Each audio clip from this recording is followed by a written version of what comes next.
제리 젠킨스라는 그 미국의 소설가가 있는데요. 이 사람이 1991년에 그 무디 매거진이라는 데 기고한 글에 나오는 이야기입니다. 실제로 있었던 일이에요. 실제로 있었던 일인데 이 제리 젠킨스가 이 사람의, 이 남자의 이야기를 실제로 일어났던 일을 듣고 그 이야기를 기고했던 그런 아티클이 있는데 이 남자가 한밤중에 아마 2시, 3시, 뭐 새벽 2시, 3시 이랬나 봐요. 한밤중에 자다가 갑자기 전화가 왔습니다. 전화가 청천벽력 같은 한밤중에 전화를 받았어요. 여러분 생각해보세요. 새벽 2시에 전화를 받았으니 뭐 얼마나 사람이 전화를 딱 받았는데 상대방 저쪽에서 다른 소리가 나오지 않고 막 흐느껴 우는 여자아이의 목소리가 들립니다. 이게 무슨 일이지? 깜짝 놀랐어요, 이 남자가. 그리고 나서는 저쪽에서 드디어 이제 울던 여자아이가 아빠, 나 임신했어요. 그렇게 얘기를 합니다. 아마도 그 칼리지에, 대학에 보냈던 막 20살, 뭐 아니면 19살 이런 어린 딸이었던 것 같습니다. 이 아버지가, 여러분 한번 상상을 해보십시오. 아닌 밤중에 홍두깨라고 새벽 2시에 전화를 받았는데 사랑하는 딸이 막 울면서 Daddy, I'm pregnant. 근데요, 참 이 아빠가 굉장히 경건하고 하나님을 신실하게 따르는 사람이었습니다. 정신을 가다듬고 아이를 진정시키고 아빠는 너를 용서한다. 그리고 아빠는 너를 사랑한다. 하나님께 용서를 구하자. 그렇게 하고 전화를, 그리고 아이와 같이 기도를 하고 전화를 끊었습니다. 그리고 다음 날이 되어서 이 남자가 그 딸을 생각하면서 정말 기가 막힌 편지를 씁니다. 그래서 그 편지의 내용은 아까 말씀드린 것처럼 변함없이 딸을 사랑한다라는 것, 그리고 너는 하나님의 존귀한 자녀라는 것, 아빠는 너를 용서한다라는 것, 하나님의 사랑과 용서 안에 머물라라는 것, 그런 정말 애절한 사연을 적어서 딸에게 보냅니다. 자, 그런데 문제는 3일 뒤에 딸이 전화를 합니다. 아빠, 이게 뭐예요? 네. 알고 봤더니 그날 전화를 한 여자아이는 다이얼을 잘못 돌린 거예요. 자기 아빠인 줄 알고, 그리고 아빠도 막 정신없고 새벽이고 자기 딸로 생각을 했던 겁니다. 그래서 이 딸이, 비록 그런 일이 우리 집에서 일어나지 않았지만 이 편지야말로 내가 평생 간직할 보물이다. 그렇게 얘기를 합니다. 그래서 그 아티클의 제목이 Treasure by Mistake, 실수로 생겨진 보배. 그런 말입니다. 여기에 제가 직접 번역을 좀 해봤는데요. 그 아빠가 쓴 내용, 좀 긴 내용이지만 짧게 좀 줄여서 한번 들어보시기 바랍니다. 내 존재의 일부분은 어젯밤에 죽은 듯 하구나. 너의 임신 사실이 나에게 어떤 의미를 주느냐 때문이 아니란다. 그것이 너에게 어떤 의미와 결과를 가져다 줄지 때문이었단다. 비록 내가 몹시 슬피 울었다만 결코 너를 정죄하지는 않겠다. 왜냐하면 나 역시 죄인이기 때문이다. 너의 죄가 나의 죄보다 더 큰 건 아니란다.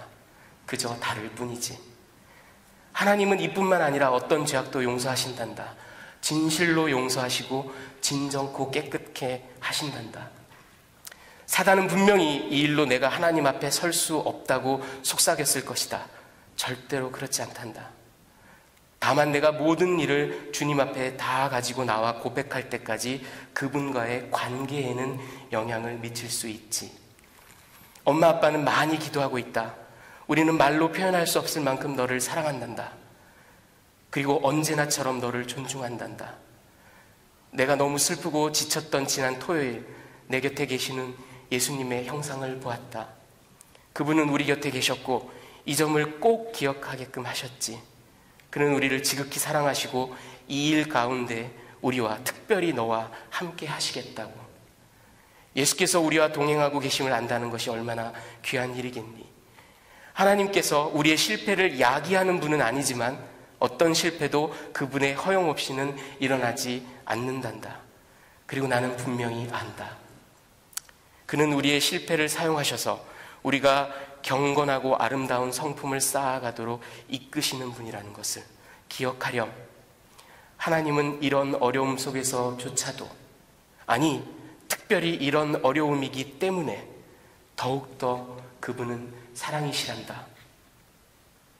내가 집에 돌아온 날을 손꼽아 기다리며 사랑하는 아빠가, 정말 대단한 아빠죠. 여러분, 오늘 새해 첫날 여러분들께 당신이 누구인지 기억하십시오, 이런 제목으로 말씀을 전합니다. 오늘부터 우리 에베소서 강해를 시작하는데요.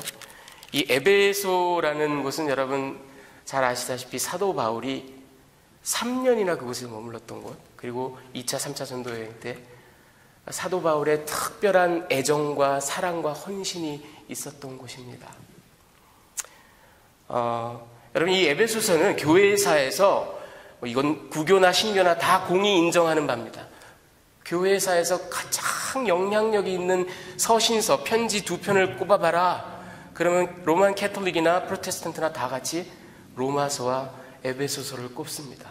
그만큼 엄청난 복음의 진리를, 파워를 우리에게 소개하고 있는 그런 서신이기도 합니다. 그 그림을 보여주시면 4세기 말 5세기에 그 존 크리소스톰이라는 아주 위대한 교부가 있었습니다. 컨스탄티노플의 주교였고요. 그리고 저 사람의 이름은 사실은 황금의 입이다. 그런, 얼마나 설교를 잘했든지 황금의 입이라는 그 별명을 갖고 있을 정도로 이 존 크리소스톰이 에베소서를 두고 이렇게 얘기했습니다. 바울의 가르침 가운데 가장 절묘하다. 그렇게 얘기를 했습니다. 그 다음에 보시면 16세기에 여러분 제가 여러 번 소개해드린 적이 있는 존 켈빈, 제네바의 종교개혁자인 존 켈빈은 그가 가장 사랑하는 서신서로 에베소서를 꼽았습니다. 그 다음 그림 보시면 역시 같은 16세기에 조금 뒤지만 스코틀랜드의 그 종교개혁자인 존 넉스라는 사람, 존 넉스, 이 사람이 여러분 우리가 잘 아는 그 장로교회의 아버지입니다. 이 존 넉스라는 사람은 죽기 직전에 자기 아내에게 매일 머리맡에서 침대 곁에서 에베소서에 관한 존 켈빈의 설교를 매일매일 읽어달라고 그렇게 자기가 죽기 직전에 부탁을 했을 정도입니다. 그러고 보니까 전부 다 존이네요. 교회사의 위대한 신앙의 선각자들이, 그리고 비단 저런 사람들뿐만 아니라 성경을 묵상하며 읽는 저와 여러분이, 우리의 선진들이 이 에베소서를 통해서 하나님의 은혜와 사랑과 긍휼에 대해서, 하나님의 예정에 대해서, 하나님의 택정하심에 대해서 얼마나 많은 감동과 은혜를 받았는지 말로 표현하기가 어려울 정도입니다. 자, 서론, 오늘 우리가 읽은 부분에 특히 1절, 2절이 서론인데요. 사도 바울의 서론은 언제나 이렇게 비슷하게 시작을 하는 부분들이 많이 있습니다. 나 사도된 바울은, 그렇죠? 아파스톨로스, 헬라어로, 이게 히브리어의 샬리아라는 건데요. 이 샬리아나 아파스톨로스는 뜻이 보냄을 받은 자라는 뜻입니다. 이 보냄을 받은 자라는 것은 그 보낸 사람의 모든 권한을 갖고 있습니다. 그를 대신해서 계약도 체결하고, 그를 대신해서 심지어는 이혼도 합니다. 전권을 갖고 있는 사람이에요.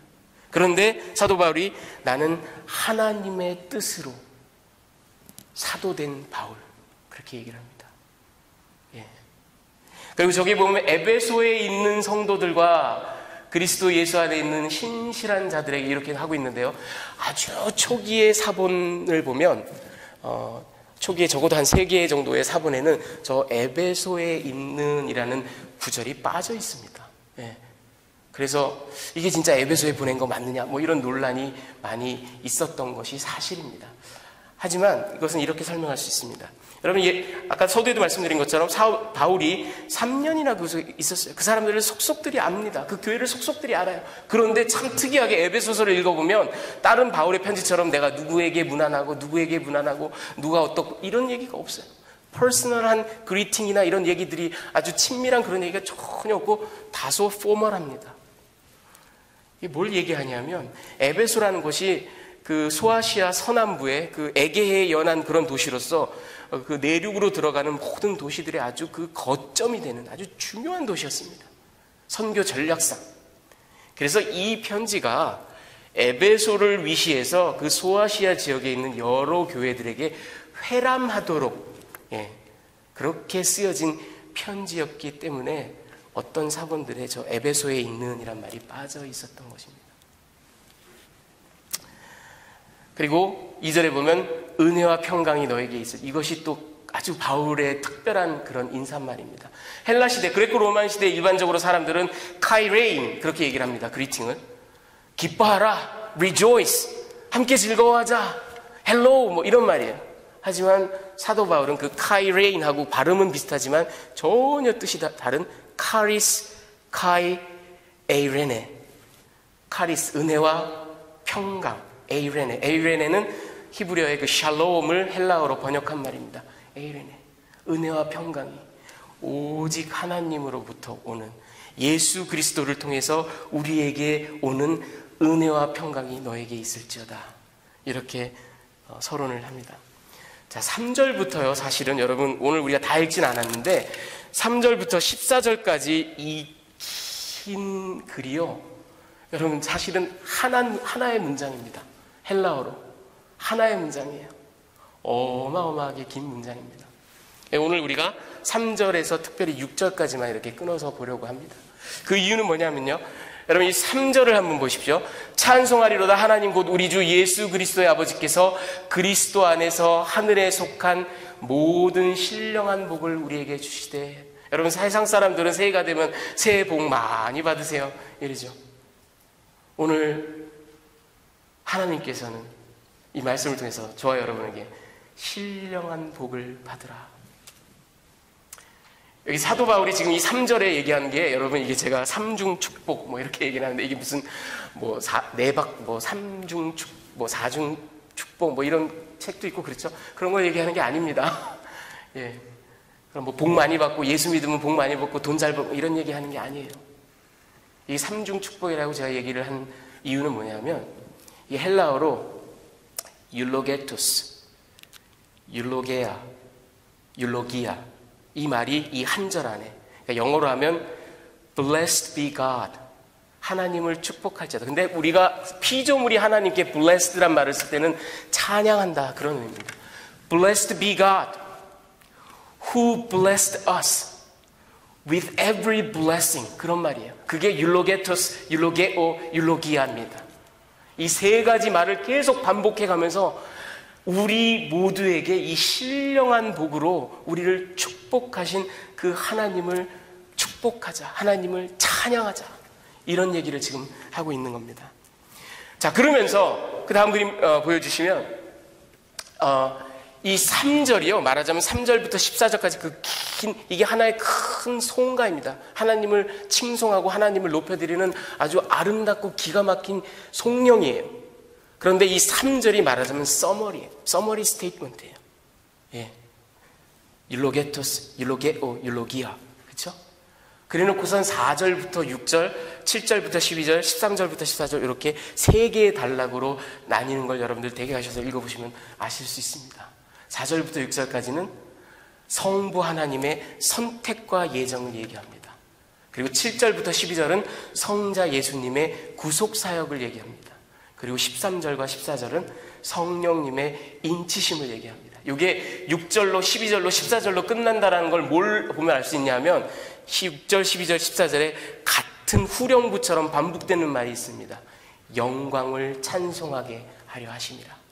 은혜의 영광을 찬송하게, 그의 영광을 찬송하게. 이게 반복구처럼 그렇게 나옵니다. 자, 그래서 4절부터 6절까지 내용을 보면요. 성부 하나님의 선택과 예정에 대해서 나오는데요. 하나님의 선택과 예정의 시기, 그것이 바로 창세전입니다. 그 다음 슬라이드 보시면 기쁘신 뜻대로 우리를 예정하사. 여러분 익히 알고 계시겠지만 많이 들으셨겠지만 하나님께서 저와 여러분을 선택하신 것은 창세전입니다. 여기에 프로카타볼레스 코스모스라는 말을 창세전 이렇게 번역을 했는데 프로라는 전치사는 뭐뭐 이전에 before 그런 말이에요. 카타볼레스라는 말은 뭐를 throw down 한다, 집어 던진다, 내려놓는다 그런 말이에요. 이게 헬라어에서 어떤 뜻으로 쓰이냐면 여러분 곡물이 자라게 하려면 처음 시작하는 일이 뭡니까? 씨를 뿌려야 되잖아요. 농부가 나가서 씨를 이렇게 툭툭 뿌리는 거. 우리 조선에서는 이 모내기를 벼를 이렇게 모판에다 해가지고 모내기를 했지만 이 팔레스타인에서는 씨를 뿌렸습니다. 이 throw down 하는 이게 카타볼레스. 또는 남녀가 결합하여서 임신을 하게 되는 것. 그것도 역시 카타볼레스라고 했습니다. 왜? 남자가 여인에게 아기 씨를 줍니다. throw down 하는 거예요.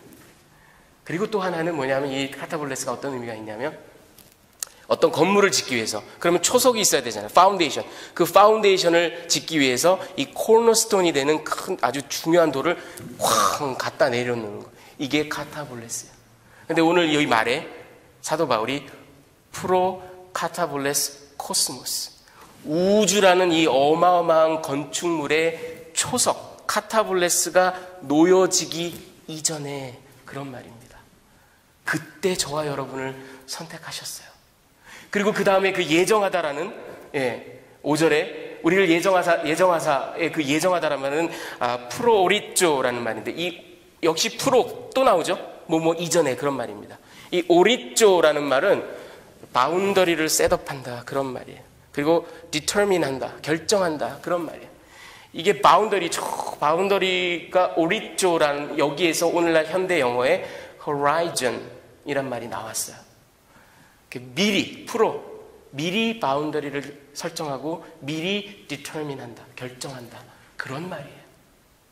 그러니까 하나님께서 저와 여러분을 선택하신 것, 하나님의 아들, 딸들이 되게끔 예정, 프로오리쪼 한 것이 언제라고요? 창세전에, 우주가 생겨나기도 전에. 그런데 이 하나님께서 우리를 선택하고 예정하신 그 목적이 뭐냐 하면 4절에 나옵니다. 4절에 4절에 우리로 거룩하고 흠이 없게 하시려고.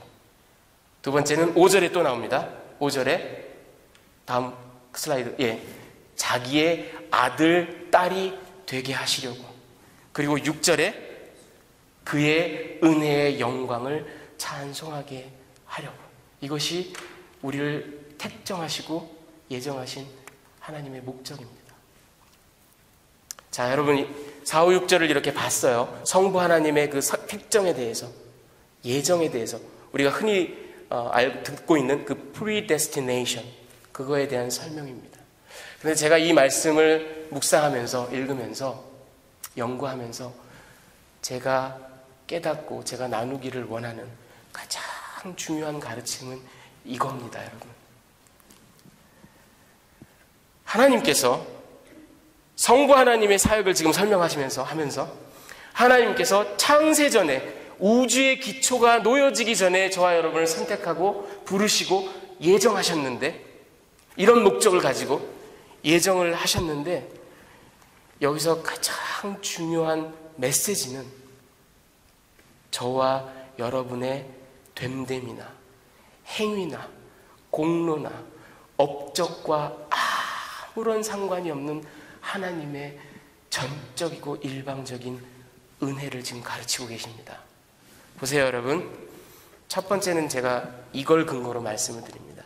창세전에 이렇게 하셨다고 말씀하셨죠. 여러분, 우리를 창세전에 결정하셨다, 예정하셨다, 구원하기로 작정하셨다, 너는 내 아들이야, 너는 내 딸이야 하고 말씀하신다라는 건 요놈이 자라나가지고 요런 일들을 하고 말이지, 요렇게 나를 기쁘게 하고 뭐 요런 재능을 가지고 나를 즐겁게, 이런 거를 전혀 고려하신 게 아니에요.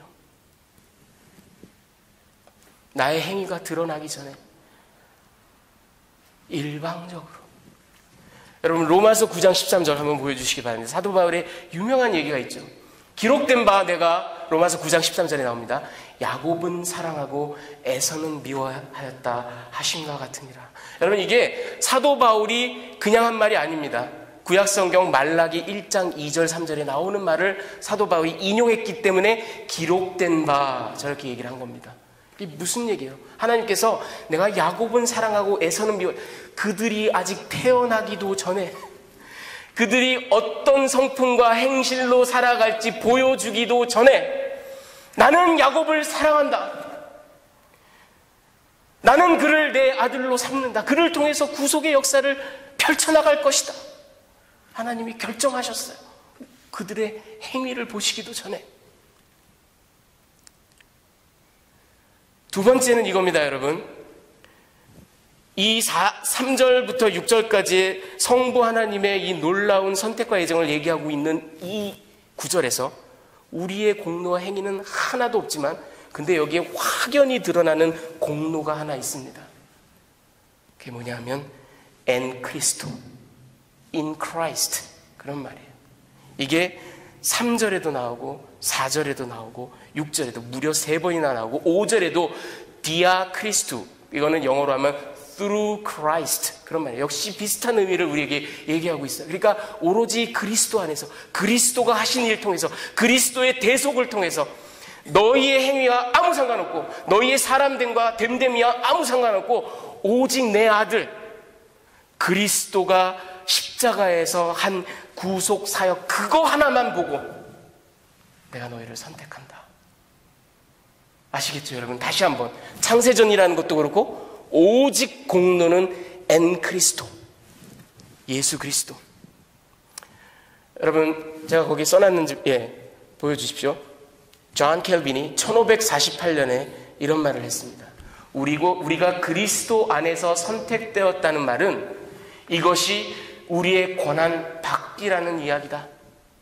그리스도라는 이름은 우리의 모든 공로, 우리가 소유하고 있는 모든 것을 완전히 배제한다. 하나님이 그리스도 안에서 우리를 선택하셨다는 말은 우리 자신들은 전혀 가치가 없다는 말이기 때문이다. 이렇게 얘기합니다.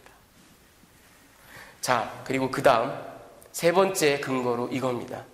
5절에 보면은 저는 이 구절을, 이 프레이즈를 오늘 저와 여러분이 나누는 구절 가운데 가장 중요한 구절로 여러분들께 전해드리기를 원합니다.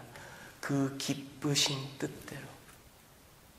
우리를 창세전에 예정하셨고 그리스도의 공로로 예정하셨고 그 다음에 우리의 행위를 전혀 보지 않고 예정하셨는데 그 예정하신 하나님의 근거를 하나 찾아봐라 하면 그거는 그 기쁘신 뜻대로 하나님의 기쁨 때문에 하나님의 절절한 사랑 때문에.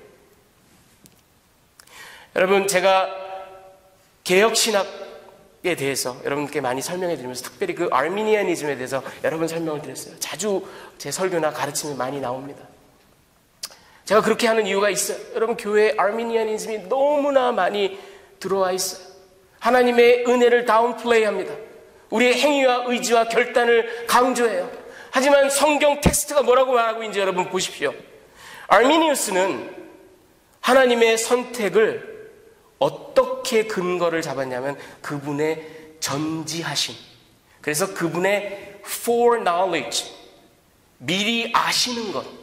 그러니까 이 형석이란 놈은 나중에 몇 살이 되어서 복음의 소식을 딱 듣고 난 다음에 Yes Lord 하고 반응하고 나한테 콧물 막 흘리면서 내가 이걸 알아. foreknowledge. 내가 알기 때문에 요 놈을 선택한다. 이거예요. 이게 아르미니우스가 얘기하는 바입니다.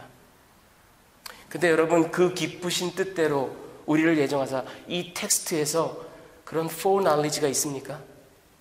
하나님이 오직 자기의 그 pleasure of God, 그의 뜻에 기쁘신 그것만으로 가지고 나를, 여러분을 선택하셨다라는 거예요. 그래서 선택한 사람에게 하나님의 거부할 수 없는, 저항할 수 없는 은혜를 부어주시는 겁니다. 텍스트가 그렇게 말하고 있어요. 마지막으로 네 번째 이겁니다. 거저주시는 바 그의 은혜의 영광을 찬송하게. 여러분 아까 존 켈빈이 얘기했죠. 그리스도 안에서라는 것은 우리는 아무 가치가 없다. 여기 거저주신다라는 그 말은 너희의 행위 때문에, 너희의 됨됨이 때문에가 아니라는 거예요. 아르미니우스가 얘기한 거는 그래서 컨디셔널 일렉션입니다. 요놈이 예스 로드 할 거를 알기 때문에 그것이 조건이 되어서 그것이 컨디션이 되어서 예정하시는 거예요. 하지만 텍스트가 얘기하고 있는 건 분명해요. 그런 게 전혀 컨디션이 없어요. 그냥 그분이 제가 많이 즐겨 사용하는 표현으로 하나님 눈에 콩깍지예요. 네. 제가 다윗 얘기할 때 말씀드렸죠. 하나님의 마음에 합한 사람이라는 표현이 다윗에게 따라다니는데 그게 다윗에게 하나님을 기쁘시게 해드리는 특별한 영성과 경건함과 신령함이 있다라는 얘기가 아니라고요. 하나님이 그저 좋아하기로 마음먹은 사람이란 뜻이라고요.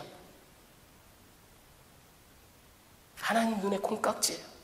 우리를 그냥 선택하셨어요. 기쁘신 뜻대로. 그리고는 한량없는, 거부할 길 없는 은혜를 부어주시는 겁니다. 거저주시는 바 우리에게는 아무것도 자랑할 게 없습니다. 어떤 메리트도 없어요.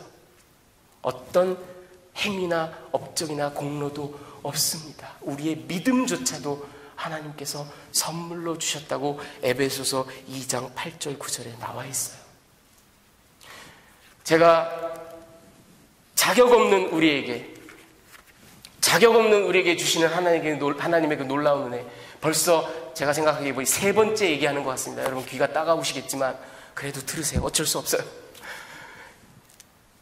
팀 켈러라는 목사님이, 장로교의 아주 탁월한 목사님이 프로디갈 갓이라는 책을 썼습니다. 우리가 성경 공부 시간에 다룬 누가복음 15장, 용서를 받은 그 탕자의 이야기를 새롭게 조명하며 구성하며, 그런데 여러분 탕자를 프로디갈 선이라고 하죠. 성경책에 보면 프로디갈 선, 프로디갈 그렇게 말합니다.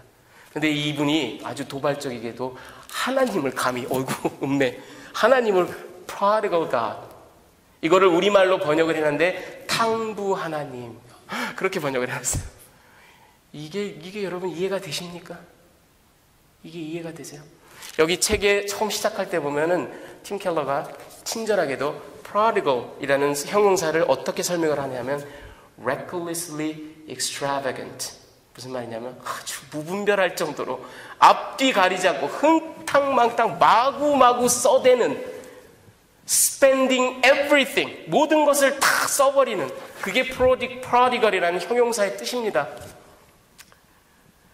여러분 돈을 막 써대는데, 전혀 재지 않고 막 reckless하게 막 써대는데, 제가 예를 들어서 아프리카의 기아 난민, 아니면 저 알레포에 그 정말 폭격 맞아서 막 죽어가는 그런 아이들 보고 막 가슴이 막 컴패션이 생겨서, 제가 happen to be 부자예요. 뭐 그런 일은 없지만 엄청 부자예요. 그래서 500만 불을 그냥 재지도 않고 reckless하게 막 드시면서 이거 갖다가 써, 이러면은 이런 걸 보고 prodigal이라고 합니까? 아니에요. prodigal이라는 형용사는 반드시 이럴 때만 씁니다.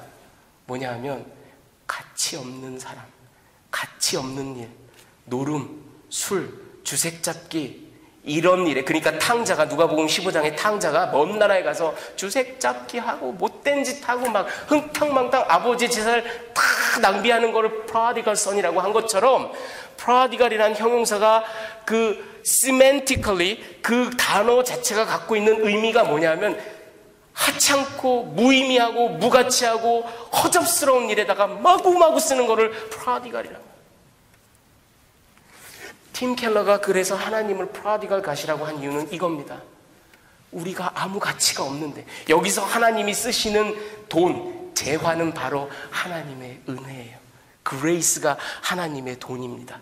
하나님의 재화를 자격 있는 놈을 골라서 쓰시는 게 아니라 아무 자격이 없는 저와 여러분에게 감당할 길 없이 마구마구 쏟아부으시는 게 바로 하나님의 은혜고 하나님의 사랑이다. 그래서 프로디갈 갓이에요.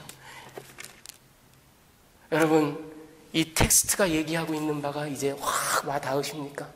하나님은 우리를 택정하시는데 창세전부터 우주가, 코스모스가 기초를 쌓기도 전에 저와 여러분을 택하셨는데 그 기쁘신 뜻대로 아무런 행위나 공로를 보지 않고 그저 사랑하여서, 그저 기뻐하여서 너는 내 새끼 하고 선택하시고는 선택받은 자들이 반드시 하나님께 돌아오게끔 거부할 수 없는 은혜를 정말 프로디걸 할 정도로 쏟아부으시는 하나님. 여러분, 앞으로 우리가 에베소서를 통해서 이 하나님의 놀라운 계획과 섭리, 경륜, 그리고 은혜와 사랑에 대해서 나누기를 원합니다. 오늘 이 말씀을 여러분께 전해드리면서 새해 첫 주를 맞으면서 우리가 앞에 비디오도 잠깐 봤는데 여러분들께 드리는 적용점은 이겁니다. 우리가 받은 사랑이 여러분 이런 거예요. 예, 정말 이토록 놀랍고 아름답고 귀한 겁니다. 말로 표현할 수 없는 겁니다. 내가 이런 사랑을 받고 있다는 것을 안다면 우리에게 율법의 잣대, 도덕률의 잣대가 의미 있는 게 아니에요.